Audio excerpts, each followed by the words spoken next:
right? Can it go to 100K a month? I went on a streak of watching YouTube videos, SMMA. I'm just trying to be as transparent as possible to start your own SMMA agency. So in this YouTube video, I'm going to be showing you exactly what you need, or at least a plan in order to start your own business in 2024. So the first and most important thing when choosing a business is the niche selection and the type of people that you're going to be selling to. Now, when I first started out my business, I went into med spas and I wasn't by any means an expert. And when picking your niche, obviously it's important to select something that you like and you're familiar with. It's easier that way, but you could go from scratch, just how I did, and learn everything as you go. Now, there's a couple of pros and cons with that. One, you're developing and you're opening your horizon to a new audience, a new type of person, and you're learning new skills to target somebody in that niche. But at the same time, you're having to learn from scratch, which is eventually going to need more time and resources to dedicate toward. Let's use my example. So I went into med spa and I did digital marketing. Now, there's one problem, and the reason why 95% of startups actually don't succeed and fail within the first year, and that's having a unique selling point. So what I did is I saw an Iman Ghazi video, and he was doing digital marketing, right? He was offering for e-com. He was doing bigger brands. He had built up an audience, he'd built up testimonials to where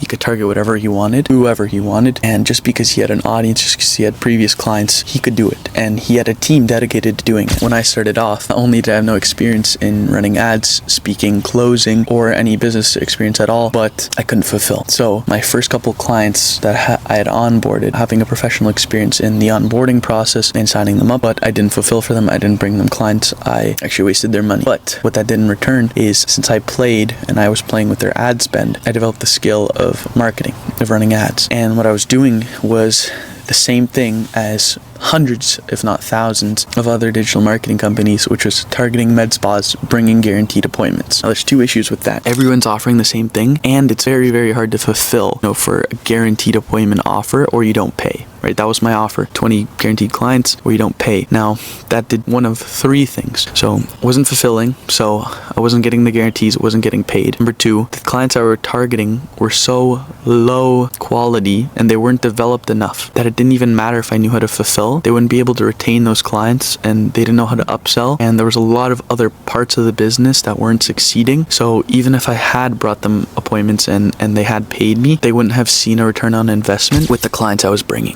So what I would have done, and if I had stayed in the digital marketing space, is something that's unique. Okay, I guarantee you, if you start a company that is not on this planet, there will always be somebody doing something that you think of. I guarantee you, if you try and invent something new, somebody has already invented it. So bring something unique and offer something that nobody does. I mean, something that isn't a commodity, something that isn't all over YouTube that's being posted, right? Like, how many YouTube videos about SMMA and starting marketing have you seen online? You have to pick something that isn't being posted on YouTube. Come up with something that isn't being marketed, that isn't all over, right? Something that's unique to your business, okay?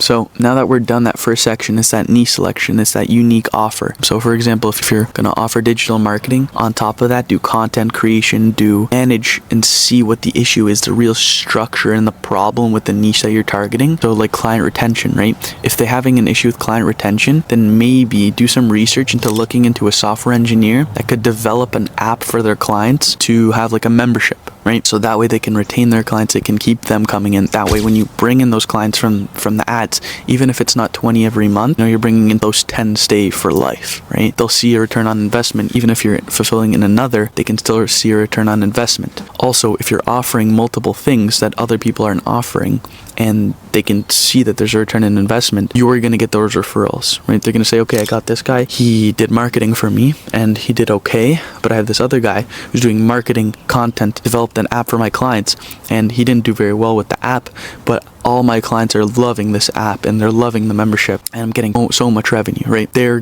going to get those clients, you're going to get those referrals compared to the guy who's doing what everyone online is doing for that business, for that niche. So that's something super important. Now, number two, and a big thing that I learned a lot later on in my business, is don't settle for shitty clients for really unreasonable guarantees. Okay, those are the people that you don't want to work with.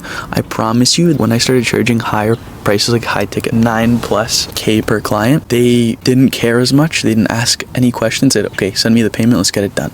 right? No complaints, because they already had their business in place. They're doing something right if they're making 200, 300K a month already. And with my help, with my expertise of adding in something, a skill that they need into the business, it's going to develop an already thriving business into an even more thriving business. So you have to, when you're targeting your clients, don't settle for the cheap retainers. Don't target the shitty clients, because you're going to get shitty results. Right? I hate to say it, but some businesses, no matter how good you are, no matter who you hire on your team, can't provide quality results for a business that's failing. And that isn't necessarily for all types of failing, right? Businesses can go from failing to succeeding, but a business that has been stuck at 10K a month for the last 10 years, you're not going to be able to fix that problem with 20 guaranteed appointments, right? Even if they have revenue coming in, there's something going on in there internally that's an issue, and you don't want to go for those people. They're a hassle to work with. They're what I call PIDAs, okay? So pain in the ass. You don't want to go for PIDAs. Avoid the PIDAs. Now, once you have your niche in place, you have your unique offer selected, you want to target those high retainers. So instead of doing like a guaranteed results for like a 2K retainer, do a large upfront and then have a conditional guarantee where if they don't see a return on investment within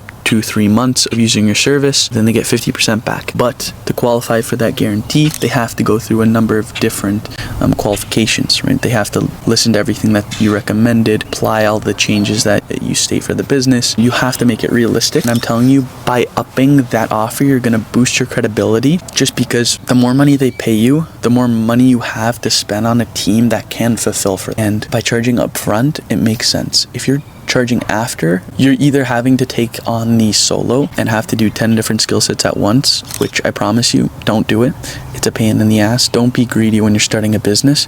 You have to invest. That's how you're going to scale, right? If you're going solo, you're going to limit yourself. And that's another thing as well, is in terms of limiting yourself, when you're planning out your business, you have to structure it and think, okay, can this business get to 50K a month? Right? Can it go to 100K a month? So it's just unrealistic.